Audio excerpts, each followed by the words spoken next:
Nasdaq Malandrino, Global Markets Reporter at Nasdaq. We're coming to you live from Inside ETFs in Hollywood, Florida. And joining me for this segment, we have Matt Hougan. He is the Global Head of Research over at Bitwise Asset Management. We're going to take a look at financial advisors and how they're incorporating cryptocurrency. Are they going to be the next big buyer of these assets? Matt, it's great to see you.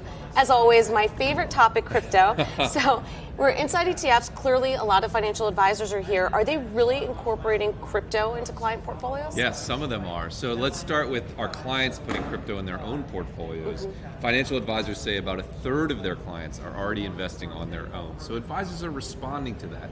Right now, our survey, which we just did of 400 different advisors, showed that 6% of them have allocations to crypto in client accounts. But we also found another 7% that plan to allocate in 2020. So it's a small fraction right now. It's early adopters, but it's growing, 100% year over year. So it's becoming a big thing. Why do you think you're starting to see interest with the FAs? Is it just another alternative asset class to drive some return? Are investors, they're just interested in it? Well, I think there is inbound interest from clients and inbound questions from clients. But look, crypto is a pretty phenomenal asset to add to portfolios. It combines high potential returns. Bitcoin was up 92% last year. It's up another 23% this year with zero correlation to other assets. And I think that's very appealing.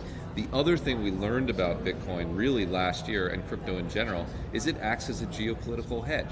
It rallied when the strikes in Iraq came.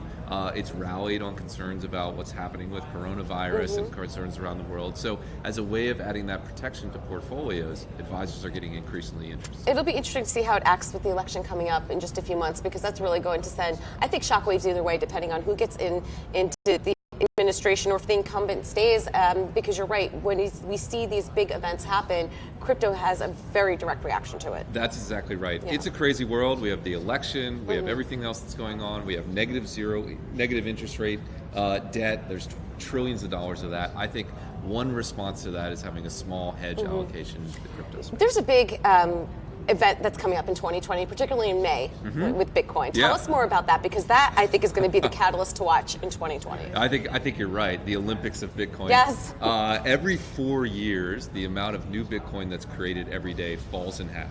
So if I were to tell you next year the amount of oil getting pulled out of the ground was going to fall in half, that would probably make you pretty bullish. Or the amount of gold coming out of the ground would fall in half and make you bullish.